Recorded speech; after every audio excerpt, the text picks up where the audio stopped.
porque dia 25 nós é que queremos a leitura desse requerimento do CPMI. Vamos para essa investigação e vamos com força para ela. E olha, de investigação e comissão de inquérito, nós entendemos. Estamos com vontade para ir para lá.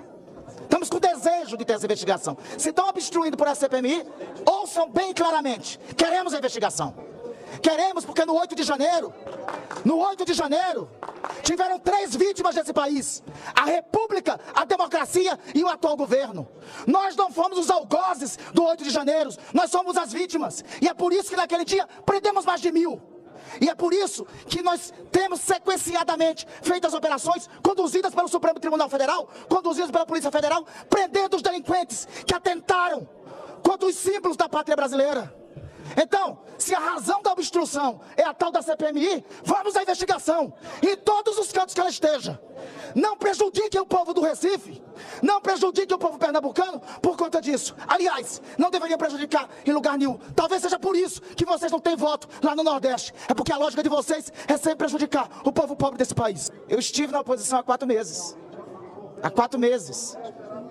Não tem precedente de obstruir um empréstimo para investimentos sociais em uma das capitais desse país que sofrem de profunda desigualdade. É razoável, é justificável qualquer pedido de obstrução. Faz parte, já fui oposição, já fui minoria nessa casa. Ser oposição, a obstrução é um direito que a oposição tem que usar quando quiser. Obstruir em pautas e agendas do governo é razoável, é compreensível. Agora, prejudicar mais de 5 milhões de cidadãos de uma das principais metrópoles desse país, de uma cidade tão querida por tantos de nós. Olha, o povo pernambucano e o povo recifense não merecem isso. Aí, a obstrução chega a ser um pouco de sandice. Já passa o limite da oposição para a irresponsabilidade, para a lógica de prejudicar os cidadãos, sejam lá onde eles estejam. Obstruir a pauta e a agenda do governo faz parte, inclusive nem precisa, presidente. Alô, presidente, cumprimentando Vossa Excelência e todos os colegas de apoio ao governo e de oposição, evidentemente que nós estamos votando a favor do projeto. É um pedido do prefeito do Recife, como tantos outros pedidos de empréstimo que sempre passam por aqui. E, em geral, nós somos solidários, porque não se trata de uma questão de governo. É evidente que eu respeito a proposta de obstrução, em função da questão da CPI, que eu espero estar resolvida na quarta-feira da semana que vem, conforme o compromisso do presidente Rodrigo Pacheco. Deve haver a sessão do Congresso e a leitura do texto da CPI. Após isso, indicação dos membros por cada partido.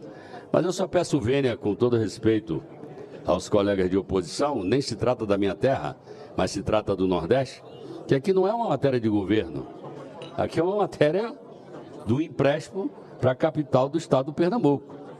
Eu, por acaso, fui demandado pelo prefeito, pedi aceleração da tramitação no governo, o que aconteceu, foi tramitado com uma certa rapidez, e eu só peço a reflexão, porque dizer não como obstrução é dizer não ao empréstimo para o povo do Recife. A orientação do governo, evidentemente, é pelo voto sim, atendendo ao apelo do prefeito de Pernambuco, que inclusive está aqui conosco. Muito obrigado. Nesses 100 dias do novo governo do presidente Lula, a roda girou. Os ventos da ancestralidade sopraram. O atavismo silenciado ressurgiu em nossos corações, almas e mentes. E muitas coisas aconteceram em defesa desse povo. Foi criado o Ministério dos Povos Indígenas, tendo à frente a querida líder, ministra Sônia Guajajara. Uma nova FUNAI está surgindo, retomada da política indigenista e também ambiental, ações emergenciais aos Yanomami, monitoramento de saúde e apoio específico, dentre eles a distribuição de alimentos. O IBAMA voltando a funcionar, revogação de norma que permitia a exploração de madeira em terra indígenas, em territórios indígenas. Retomada dos processos de demarcação e homologação dos territórios, pois a terra é um elemento sagrado. Terra, pai e a mãe. A abertura de diálogo com as lideranças indígenas. Participação ativa da FUNAI na discussão sobre mineração no entorno das terras indígenas. Apoio aos estudantes indígenas. Planejamento de projeto sobre as línguas indígenas.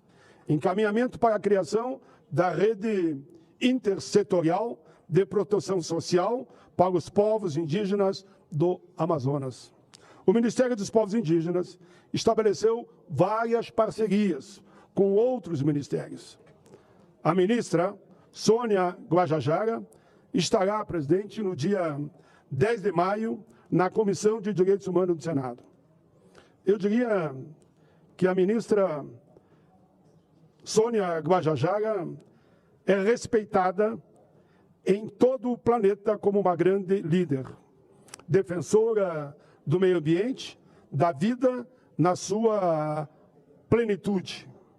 Ela, como nossa convidada, irá expor o trabalho desenvolvido pelo Ministério. Aqui solicito a todos os senadores e senadoras que puderem, que se façam presente. 10 de maio, ela estará na Comissão de Direitos Humanos. Voltamos,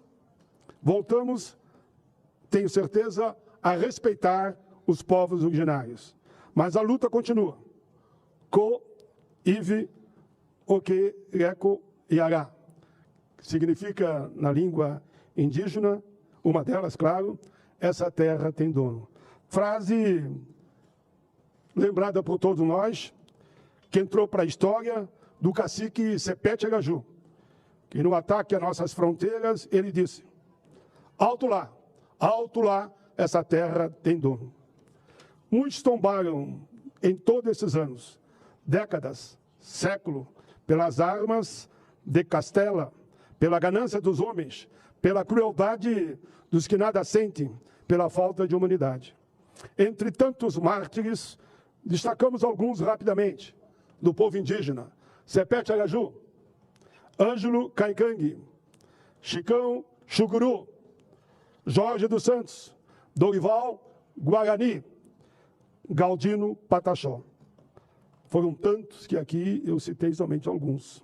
A luta desses nossos irmãos, de ontem e de hoje, é a luta de todos nós, que buscamos fazer do Brasil um país decente, um país para todos, que respeite o seu povo, do campo e da cidade, negros, brancos, quilombolas, mulheres, crianças, idosos, imigrantes, refugiados, realmente todos. Que se dê guarida aos que mais precisam e que clamam por um prato de comida e um teto para morar e uma terra para plantar. Um país que reverencie os direitos humanos, que busque a dignidade das pessoas, a justiça social e a paz. Nunca mais um Brasil sem nós. Não existe Brasil sem os povos indígenas. Assim, senhor presidente, eu termino a minha fala dizendo somente 19 de abril, que se lembre sempre da nossa gente como Dia Nacional dos Povos Indígenas. Presidente, para concluir, e não vou usar mais que um minuto, embora eu tenha 3, eu só queria convidar todos os senadores e senadoras que puderem, que amanhã nós teremos um grande debate na Comissão dos Direitos Humanos, a partir das 9 horas. Audiência pública sobre o uso medicinal da cannabis, já reconhecido pela Anvisa, e diversos países do mundo já regulamentaram. Uso medicinal, que ninguém queira confundir o povo brasileiro e aqueles milhares e milhares, falam-se em milhões de pessoas que se socorrem dessas gotinhas do uso medicinal da cannabis para a dor insuportável. Não vou citar aqui das doenças, mas eu ia dizer no mínimo 50 doenças que no mundo todo está se usando já o uso medicinal da cannabis. Então amanhã vai ter gente a favor, gente contra, mas assim é a democracia. E pode ter certeza que irei presidir com equilíbrio de respeitar as posições diferentes. E no fim, quando o projeto for votado, cada um votará com a sua consciência. Por fim, presidente, só destacar que na segunda-feira teremos aqui uma sessão especial que requeremos para lembrar, homenagear essa luta dos idosos, aposentados, pensionistas, sobre os 100 anos da Previdência Social, Lei Eloy Chaves. Vai ser aqui no plenário do Senado e quero de pronto agradecer já ao ministro da Previdência, Carlos Lupe, que se prontificou a vir aqui ao plenário para expor a sua posição sobre a importante pasta que é a Previdência Social.